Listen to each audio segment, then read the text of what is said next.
Hello there, I'm really hoping you can hear me. That's all the tech's working. I hope you're having a really great day so far and enjoyed some lunch. My name is Felicity Bingham. I'm a senior consultant in business intelligence at Jisc, and it is my absolute pleasure to introduce, when she comes up on stage, Monica Jones. So Monica is Chief Data Officer at the University of Leeds. She's also Associate Director of Health Data Research UK. She's going to be talking to you today all about the data maturity journey at the University of Leeds, which I'm sure you'll find really fascinating. It's sort of quite inspirational of some of the things she's managed to do. I also say Monica's been a huge help for us here at Jisc in terms of thinking about our data maturity framework and giving us some advice and guidance around that. So it'll be really good to hear about what all of this looks like in practice. So I hope you enjoy what she has to say. There will be time for questions at the end. So as with other sessions, you can do that on the event app, and we'll be taking those at the end. But if you prefer, someone will be going around with a microphone at the end. So we will be doing that. But with no further ado, Monica, welcome.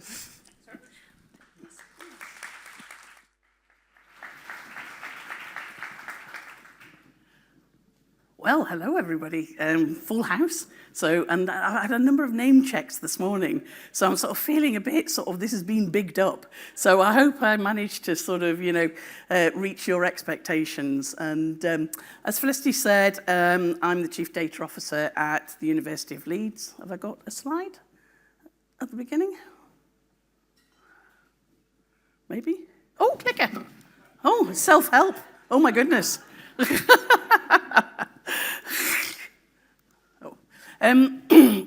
Chief Data Officer at the University of Leeds. I've been at the university for about 5 years now. Prior to that, I worked in the NHS for 15 years in a variety of roles. My last one, I was CIO at an acute trust in South Yorkshire at Rotherham. And prior to that, I've been around a long time.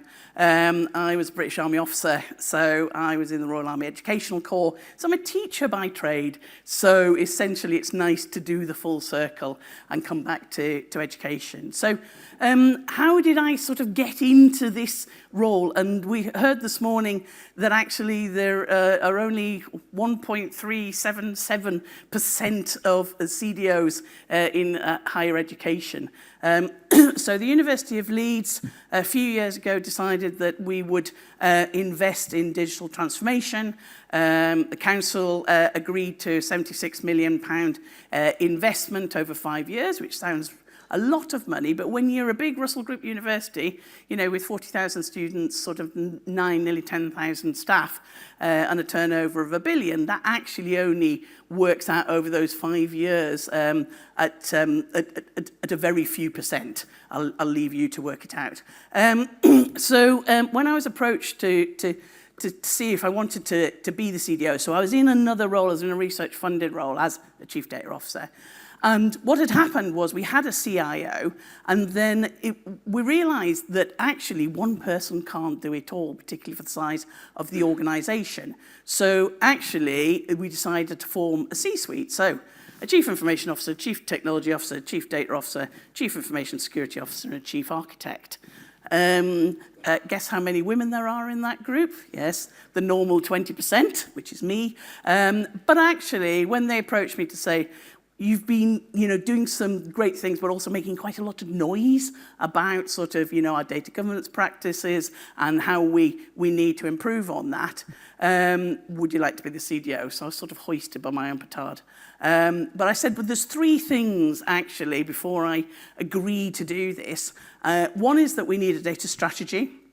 Secondly, that actually we need a central data services team, because it's got to be somebody's day job to do this. You can't push it on the side of the desk of already busy people. And if you are committed to data being an asset, then actually you've got to invest in it. I said, I'd quite like a slice of that £76 million, please, to do a data transformation program. So I'm going to take you through those things and the foundations. The first thing that we did was I spoke to a lot of people listened to a lot of people, did various sort of workshops, etc., consultation, and produced our data strategy. And we launched that in September 2022 as part of the Leeds Digital Festival, which is an annual event where the whole of the city gets excited about digital for a couple of weeks. So I really wanted, the university to put its place into the city, and particularly coming from my NHS background. Actually, we've got one of the largest teaching hospitals trusts in Europe, in Leeds, and the City Council, has done a lot around sort of innovation of digital as well, and particularly around sort of social care. So that was the starting point. These are some of the challenges and opportunities. I'm not going to read them all out. I'll leave you to do it, and I'm sure you'll get a copy of the slides at the end of it. But really, these will be very familiar to you around sort of, single customer ID. Colleagues have spoken about that this morning. A common data model, having that data mastery. Chris Sumner in the last one talked about the work they've done at Lanarkshire about having that master record.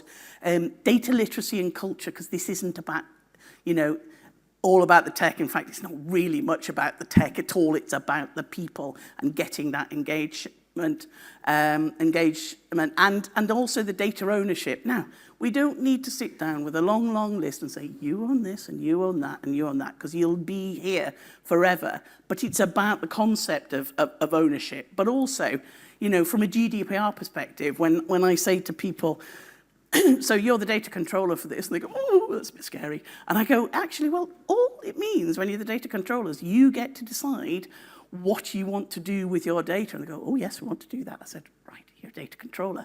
I can help you to be a good data controller, and we can help you with your data processing. So it is about bringing people along the full student life cycle, and then that commitment to online and moving to, more modular training. At the University of Leeds, we have traditionally, been very sort of old-fashioned in our sort of approach of sort of undergraduate, postgraduate, sort of postdoc, etc. in terms of our education. We've got a real drive to modular online, and how do you work with that as well? So picture paints 1,000 words. I do like a picture. And this is fondly known in my team as the snake diagram. I thought it was something, sort of a way of describing and managing people's expectations. You can't do this overnight. So the first conversations I was having with people, I go, oh, thank goodness you're here, Monica. Here, have all of these problems. I go, whoa, back off. And in the nicest possible way. But I use this as a facilitation mechanism to say, it is going to take some time, we will get there. But as I described, that first year was really about setting the scene, listening to people, getting all the ducks in a row, doing that strategy so that everybody sort of knew sort of what was expected. I also have a bit of a sort of a personal sort of policy about not writing a document that's longer than 10 pages because nobody reads it. So actually the data strategy is available online at data.ac.uk, data.leeds.ac.uk, so you can all have a look at it. And it describes in I hope, simple lay language, sort of what we set out to do and what our plans are. And as you can see, this is a 3-year sort of program, and we're in that lovely little sort of yellow box at the end, that utopia, business as usual. But actually, you just keep iterating on this. I'm going to do a refresh of the strategy in the next sort of few months. And we've just had a new Vice-Chancellor, Professor Shira West, who's come from Nottingham to us. So it aligns with her vision sort of moving forward. So once we got essentially sort of the go-ahead, setting up that central data service, I was determined to put the cart before the horse in that particular sort of scenario, because unless, as I said, unless it's somebody's day job, then you're not really going to be able to safely land these things. And I've worked on a lot of large multi-million pound transformation programs, and where they fail is where people chuck it over the fence and say, right, you just get on with it. the business change management is the most important thing in any kind of transformational sort of change program. So by being canny and getting the BAU team in place, involving them as part of our development program, then actually the transition to a business as usual was a lot easier. And you can see, you know, last year was very much sort of around sort of building that central data repository, single source of the truth, data integration, getting our data governance in place, improving the data quality, getting to that point where we can do enhanced analytics and growth and benefits. So that's the journey that we've been on. And as part of the strategy, I also said, right, I'm going to have sort of 10 commitments. And I said to the previous Vice-Chancellor, you can sack me if I don't deliver these. And I genuinely meant it, because if you don't have that commitment to doing these things, you're never going to get there. And actually, if you notice that the 10th one, it was slightly cheesy, but will turn our data from being a burden into an asset focused on the impact. And that's our 10-year sort of strategy that we've got there. And we've talked quite a lot about using the term burden this morning. And actually, you know, data is an asset. We have got the technology, we have got things moving along at pace, and actually just changing that mindset to look at things rather than an asset. And even our regulatory returns, our dear old HISA return and what have you, it shouldn't be a burden. We can do something about making sure that actually that is generated from our core processing and activity, so that actually we know the quality of it and it truly reflects what our business is. Some of the others are pretty straightforward. The first sort of 6 of those, and then what we're working on now is really around sort of 7, 8, and 9, and actually bringing that sort of releasing that benefit into the business, bringing that sort of those data-driven sort of decision making forward. So how do you do that? The first thing you need to do is consolidate your disparate data services. I think we worked out that we had something like 250 separate applications that were all generating different versions of the truth. And so actually we set out building a central data repository. We had no central data warehousing function prior to this. It's built on a standard Microsoft Azure stack. We have an enterprise relationship with Microsoft. It could easily be AWS, GCP or whatever, or homegrown. But actually, you know, being able to leverage the technology and the way it was moving forward, I also wanted us to sort of take a bit of a leap ahead of other people, because there is reluctance, and particularly folks who've been, quite rightly so, beavering away for years, you know, sort of maintaining their sort of systems, then, you know, there will be a certain kind of defensiveness about sort of, you know, oh, what's this? You know, somebody coming in and telling us all what to do.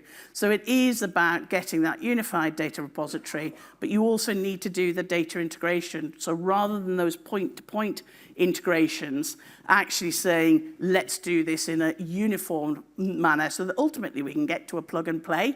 And as colleagues said this morning, you know, actually having a common data model and having, you know, sort of a master record that actually it doesn't matter really where the source is, that you can then use that for your reporting, your analytics, all of those secondary purposes, and ultimately, you know, sort of AI, then actually that's a way to be able to achieve that and facilitation. As I said, a data stack for the future. This is a very simplified version of what we've built. So with the raw data coming in to our sort of data lakehouse, whatever you want to call it, and then being able to use the power of the tooling in order to do that. Some of the more complex sort of rules-based sort of applications, such as our HISA Data Futures Return we have within the Azure Data Factory, so that actually that is then sort of, you know, as automated as possible. So within the data service, we've got data engineering team, data modeling team, data governance and quality team, data integration, and essentially service management. So those are the sort of the 5 components. And I've got an amazing sort of management team, and I've got about 20 people plus project staff that come in, when there are projects sort of happening. And it was great to be able to get that recurring budget in order to do it. But actually, we do have some amazing networks across the University of Leeds, and the Data Analyst Network is one of those. I think there's about 400 sort of members of that, of people who consider themselves to be a data analyst. And that's been great to sort of leverage that community and actually use them as sort of supporting folk. And I also asked HR to run me a query from SAP as to how many people had data in their title. And there was 125 of them. So rather than going, oh, yes, I'll have all of those, actually, it's not. It's about having a hub and spoke sort of approach. And there are times when things work best centralized, but there is definitely the autonomy within faculties, schools, within institutes, where you want to have that expertise there and for them to work with us. Because the remit covers not just student education, but corporate processes and services and research as well.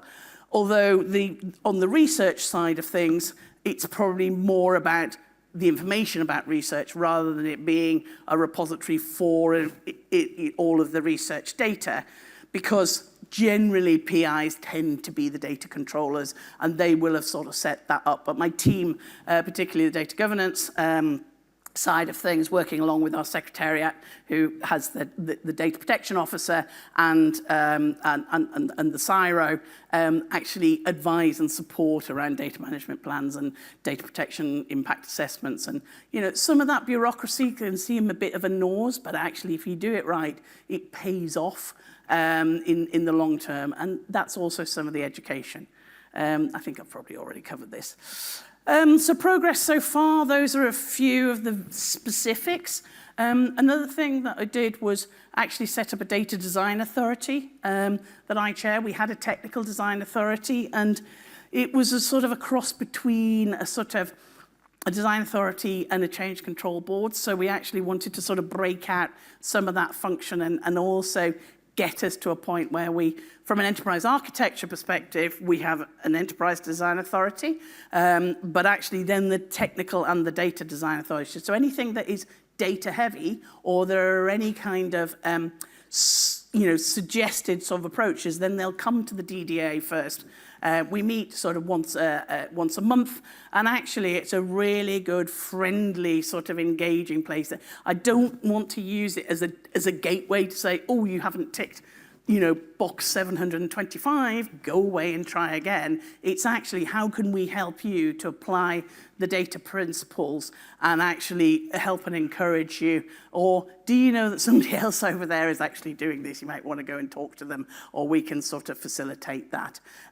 So that actually sort of works very well as well. And the pipeline for delivering sort of our analytics and deploying Power BI as our strategic solution has also been sort of run and really sort of led from the data modeling team, but working with our business intelligence and data analytics team, which is also about sort of 15, 20 sort of strong. So, pretty well provisioned there, but actually getting away from old click view sort of reports, moving away from some of the sort of the pre-canned sort of Oracle ports and what have you, and getting things in a more dynamic way of being able to surface that through Power BI. It's really important to be able to improve the data quality, and the further, I'm preaching to the choir here, the further you're away from the actual source of the data, the harder it is to do something around the data quality. And where people were going and running reports against Banner or against Minerva or sort of, the core systems, sticking it in a spreadsheet and then beavering away in their own little sort of cottage industry to get this beautiful curated sort of report, spreadsheet for this particular sort of purpose, and then basically just filing it and not sharing it with anyone, and also, even worse, not feeding it back into the system. So you're never going to get any better unless you actually sort of challenge the front end. So by having real-time data flowing into our central data repository, we can actually see where the gaps are, do those data quality analytical reports, but also feed that back into the core systems to say, actually, this is where we've got gaps, or this is where there's a misunderstanding, or actually this is where we've got duplicates, or it's not described in a similar kind of way. And we're now developing a sort of a golden student record that is not just from our student sort of banner system, but actually bringing in some of the really sort of key core elements that we need to then move forward for learner analytics, for sort of, we've built into our attendance monitoring system, bringing in some of the other sort of potential for predictive analytics, and having that known data quality that you can then use AI tools, machine learning, in order to be able to do some of that, puts you on a good way forward. Implementing cutting edge data management practices, data cataloging, privacy and security, getting our sort of architecture right, and then getting to a point where we've got repeatable patterns. So we've now got our data integration sort of platform, and my data integration lead works with other colleagues across IT and elsewhere in order to make sure that we've got those repeatable patterns, so it gets easier each time that you do it. And when somebody comes along with something that they want to integrate, oh, it's one of those, right? Okay, we can move that forward into that kind of space. So it's about having those strong foundations and moving it forward. But as I said at the beginning, change is more than just about technical solutions. It is very much about the people. And now we're sort of at the point where, we've been bringing the, certain folk along with us, but actually in order to get the full-scale sort of adoption of the approach, then we really need to lift everybody up in terms of our data literacy. And as part of our data maturity sort of assessment that we did before the Jisc framework sort of existed, but we will be using that moving forward, we could actually see that sadly, our data literacy got worse the further up the organisation we went.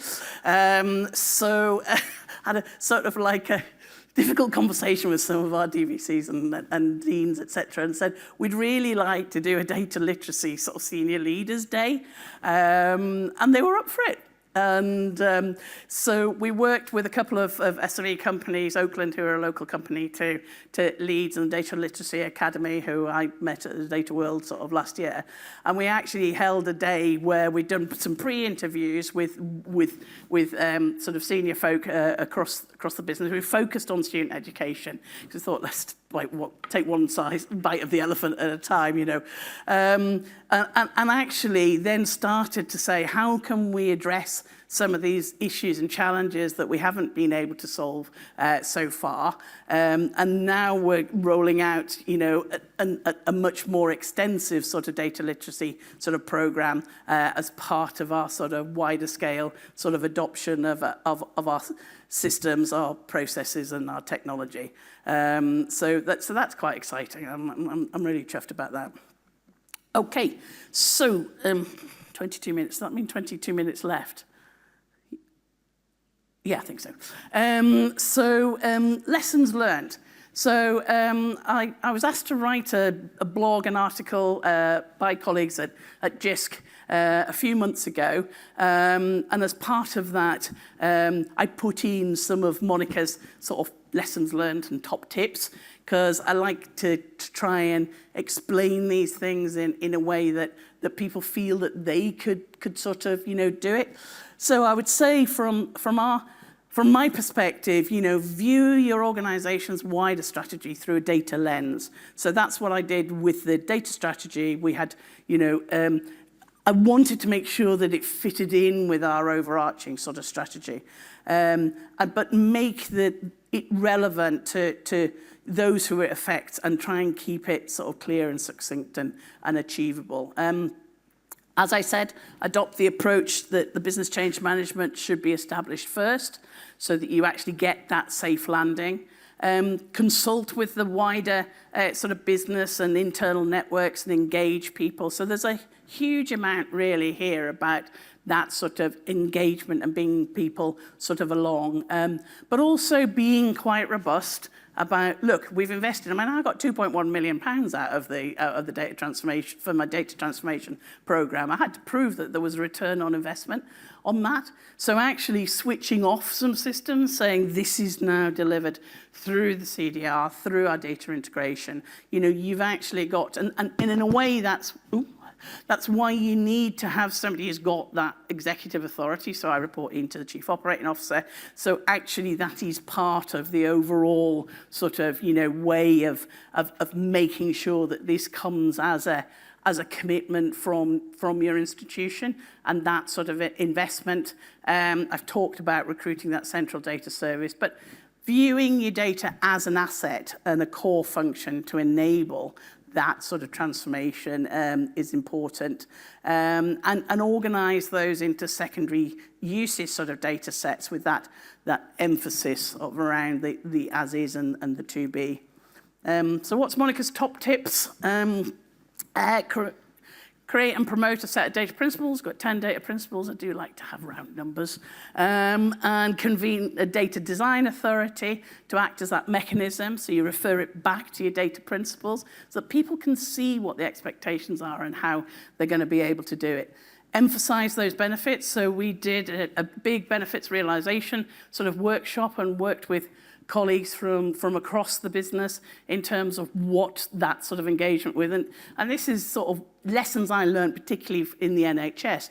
You know, I say to people, what's the one thing that you can't do now that you'd really like to be able to do with your data, or the information that would really make a difference to you, and deliver on that, because you've then got them convinced and hopefully eaten out of your hand. But actually, because you've done something really tangible for them, our central research innovation service was having terrible troubles with some of their sort of reports and what have you. We said, right, okay, we will migrate them to Power BI, but we will do a rationalization and we will provide you the information that you can't currently do. And that was a great success. But actually, make sure that you have that sort of benefits realization plan, that you've got owners for your benefits, that you actually do, you know, constantly reflect on, and actually publish and shout about sort of the good things that you've done and what you've delivered. And essentially, you know, if it doesn't deliver on that, or a project is somebody's little project over here, you know, that if it doesn't link into a benefit, if it doesn't add value, then should they really be doing it? You know, sometimes you win those things and sometimes you don't. You know, you've got to choose your battles. But actually, it's about, you know, sort of being transparent around commitments and future plans, being realistic, and actually, you know, simply talk to people and listen to their concerns and sort of ideas. So finally, assessing the sort of the impact. How do you do that?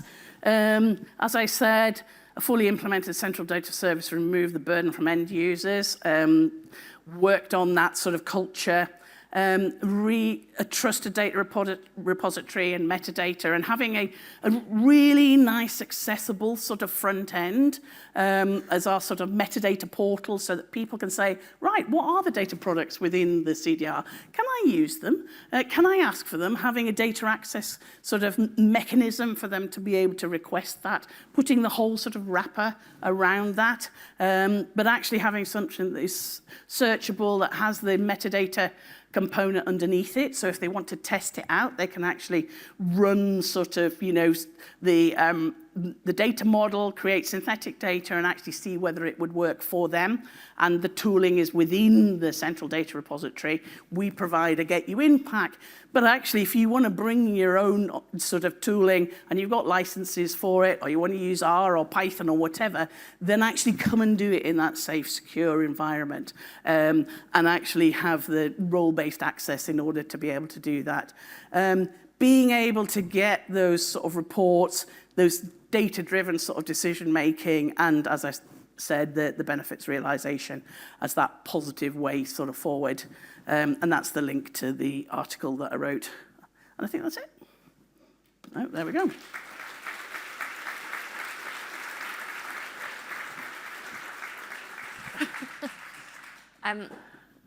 I'm just going to look around and see if anyone's got any questions in the room first, because there is someone wandering around. So please put your hand up. If not, I'm going to go with some here. I have to say, I've been scrolling through these, and every time someone asks a question about uptick, you sort of answered it. So I'm going to do my best here. So one thing that I think people are interested in, so you've obviously talked about central data service and the different teams, and you did talk about the different functional areas, but can you talk a little bit about maybe skill sets of some of those people and maybe how those overlap to other areas, so things like planning and those sorts of things? Yeah, absolutely. I mean, I sort of touched on sort of what the breakdown of the data service is around. You've got to have some engineers. You've got to have, sort of modelers. If you want to do this in an enterprise kind of way, you've sort of got to sort of get people with those kind of skills. But I think on the data governance and quality side of things, and each of those sort of sub-teams has a number of sort of either developers, designers, or analysts within it. We actually I did quite a proactive recruitment campaign. I also, as a senior, female leader in data, wanted to make sure that we had a 50-50 split of male-female. So we formed a partnership with Women in Data, which is an amazing network that we're actually officially a partner of it. And I did sort of a number of open evening sessions where people could just dial in and have a chat, and also sort of, pushing forward about sort of flexible working and how to, sort of enhance that. I think also, so what we ended up with, and I'm pleased to report we have got a 50-50 split in the data services team, and some youngsters, some sort of mid-career, and some oldies like me who've been around the block. But also, we ended up, I think, about 50-50 in terms of people who were already in the university and other folk who came in from outside. And sometimes you need a bit of freshness. So actually, my data modeling lead came from retail. And my sort of data engineering lead came from telecoms. So you've actually got, but there were also some folks that were buried away, who were very, very good in either in the depths of IT or in the depths of elsewhere, to bring them to the surface. But if people have got the right attitude and they've got the willingness to learn, then actually you can build up those sort of skill sets. And I put a huge emphasis on training and development. I mean, we're a university. Oh, that's our core business, isn't it? So yeah, if they haven't got it, they can learn it. And there's a lot of free stuff out there, and Microsoft provide a lot of training as well, so that's good. I hope that answers it. Anyone? Can I raise their hand? No? Go back to these. Okay, so something that's got a lot of support. Did you have any particular blockers that you had to face? And you did, yeah. I'm going to assume yes, but any you'd like to share with us, and maybe what you did to try and challenge those? Yeah, I mean, I think some people, particularly those who've perhaps been at, the university for a long time, particularly on the academic side of things, we've heard it all before. They've tried it 2 or 3 times before. This is not gonna wash. But I suppose the advantage for me was that I was coming in as a chief data officer, and they didn't have one of those before. But actually, being able to talk about, and some people just went, nah, not engaging with that whatsoever. We're going to do our thing, and we're going to, sort of carry on with that. And as I said, you've got to choose what battles to fight. I would say that, keep your friends close, keep your enemies even closer. So actually, if some people will make a lot of noise about these things, but actually keeping them informed as to what is happening. And you saw on my my 3-year sort of roadmap, keep pushing out the comms around what is now available, and doing those sort of demonstration does help to bring people along. But also, I think it is about potentially getting their peers to help because whatever, sort of you do, sometimes it just has to come from their peers, where you've got really good sort of use cases. We had about 16 sort of use cases when we were going through building the central data repository, and we deliberately chose a whole range. So once you've got that converted sort of group, then actually let them do the demonstrations and the difficult sort of conversations. You're not going to win everybody over, but actually you've just got to sort of, be able to help and support.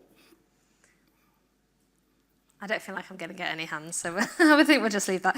Okay, so another one, interestingly, how have you been able to demonstrate return of investment on things like data governance and strategy, which is sometimes harder to prove the value of? Yeah, I mean, you can do the maths around. We had this many applications. It was costing us this. We're not using those licenses anymore. We're switching it off. Instantly you save 150K because you're not paying for those, sort of ClickView licenses, or you're not paying for some of the system that's been standing alone. And, you can actually do that pound, shilling and pence sort of return on investment. I think in terms of actually the time that people were taking on certain sort of returns and reports, being able to demonstrate that happens sort of a lot quicker. I think, there are huge opportunities, obviously, with AI and the pace that it is going. And actually, I'm an advocate of it. And last week, we spent a couple of days down at the Microsoft offices in London, myself, our two deputy chief operating officers, and our CTO, Peter, really looking at sort of where our opportunities lie around, because we've got a much better and more robust sort of database and data foundations, right? How can we capitalize on that? How can we actually look at some of our very inefficient sort of labor-intensive sort of processes?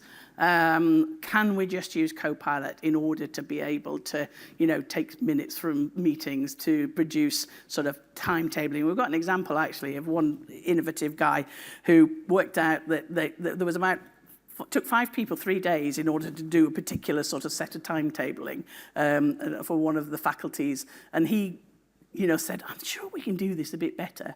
And he actually sort of started putting it into Copilot and looked at the knowledge base. And he's got it down, actually, to one person taking an hour to do it. And it's just like, oh, my goodness. Some of the people who were in that little group of 5 went, oh, we used to really enjoy doing that. So it's a bit of a shame. But, hopefully you can sort of, let them sort of do some of the other sort of things. But that kind of return on an investment, it is important to be able to have those sort of demonstrators around it. Yeah. Okay, I'm going to do 2 more, I think, and then we'll see after that. So a sort of high level and a slightly lower level. So we'll start with the lower level. So how much of your data ecosystem have you now got ingested into your enterprise platform? And how have you managed to prioritize what's gone in there? Yeah, I mean, we've probably only got, 50%. Maybe 40, 50. That's pretty good. Because we've basically got the whole banner in there. So, that's a pretty quick win. But we were determined not to do a lift and shift of everything, including all the CRUD. So what we've done is, because we've taken this sort of data products kind of approach, we've essentially said, right, when a customer comes along with a particular sort of, data product that they need, we will bring in the whole table with it. But we will also look at the data quality. We'll make sure that it's catalogued. We've actually got an automated sort of way of now aligning that to our data model. The data engineers have got a virtual engineer called Dave. And, he's starting to do a lot of the legwork for some of these things. So you start to get that kind of momentum associated with it. And we've had some urgent operational needs, particularly around attendance monitoring. I'm sure our colleagues, sort of in the room have also sort of had these kind of challenges. And that was a great way of breaking down some of the barriers. And actually, some of those data we're now, enhancing our learner analytics sort of platform. So it's sort of building on some of those sort of data products, really, to take it forward. We haven't got a huge amount of our corporate processes and systems in there because we're doing a big refresh of SAP, which we use for our admin process, and we're upgrading to S/4HANA. So we've got more on the student side of things and more on and less on that side. But once they've done their sort of upgrade, then we'll actually start to migrate that across. Right, so this is pulling a slightly different view. So you talked a lot about people earlier on. So successful data strategies need lots of advocates across your organisation. So who has been your most surprising advocate? And what was their role? I think our Deputy Vice-Chancellor for Student Education, Jeff Grable, he really got it and said, yeah, this is right, Monica, we need to be able to be clear about it. And actually, when you've got somebody like that saying this is the right thing to do and this is how we're taking it forward, then that makes a massive difference, So why do you think that why did he get engaged with the space, do you think? Because that was just, Well, apart from the fact he's American and he's loud and he's big and, and he's seen what they've sort of done, in Massachusetts. I think he was sort of like, sometimes you need that kind of almost kind of disruptor kind of person. There will be a lot of cynics and there are still some people who are hard to get through to. But I think if you've got some of those top voices helping and supporting you, then it really makes a difference. Right, I'm going to do a final one before you're released from this questions. You've done really well. So this is just quite an interesting thing to finish on. So what topics do you think are the most important things for institutions to progress collectively? So we've heard quite a lot about moving forward together. So are there things you think are important to think about as a sector, and do you think those are currently receiving enough attention? Yeah, I think Edward this morning talked about the student support and, the linking our sort of, NHS data and educational sort of data together coming from the sort of the NHS, and actually particularly having worked in a town like Rotherham that has taken a kicking over the years and has had some big sort of issues, particularly around safeguarding and protection. What we built when I was there was a shared care record sort of system, and what you learn from some of these kind of really sort of hard scenarios is the importance of data sharing and actually sharing it sort of from the council to the NHS to education. I think our opportunity to be able to sort of do that, and our students are more discerning customers nowadays, and particularly with the financial pressures that the higher education is in, even the Russell Group, you've got to be able to provide that service and understand the way things are sort of moving forward. So I think potentially being able to sort of build on some of that, I think is a really sort of, core activity, but also getting our house in order and actually just being a bit more efficient and a bit slick and not doing all the dull, boring stuff, and actually having fun with the data and then being able to, offer that up as a sort of an asset for people to come and go, oh, Leeds really know what they're doing around that. We'd like to do a collaborative project, whether that's research or something else, in terms of the development. I think those are good opportunities. I'm going to one last look. Don't think so. So thank you, Monica, so much for that. Absolutely fascinating. As you said, the slides will be available, I think. So obviously there's a lot of detail in them that you'll be able to look at later. So thank you all for coming along. And just to let you know, before you go, there is another session in here straight away afterwards, and something in rooms A and B. So you've got a little bit of time to get there. But I hope you enjoy the rest of your day. Thank you again. Thank you.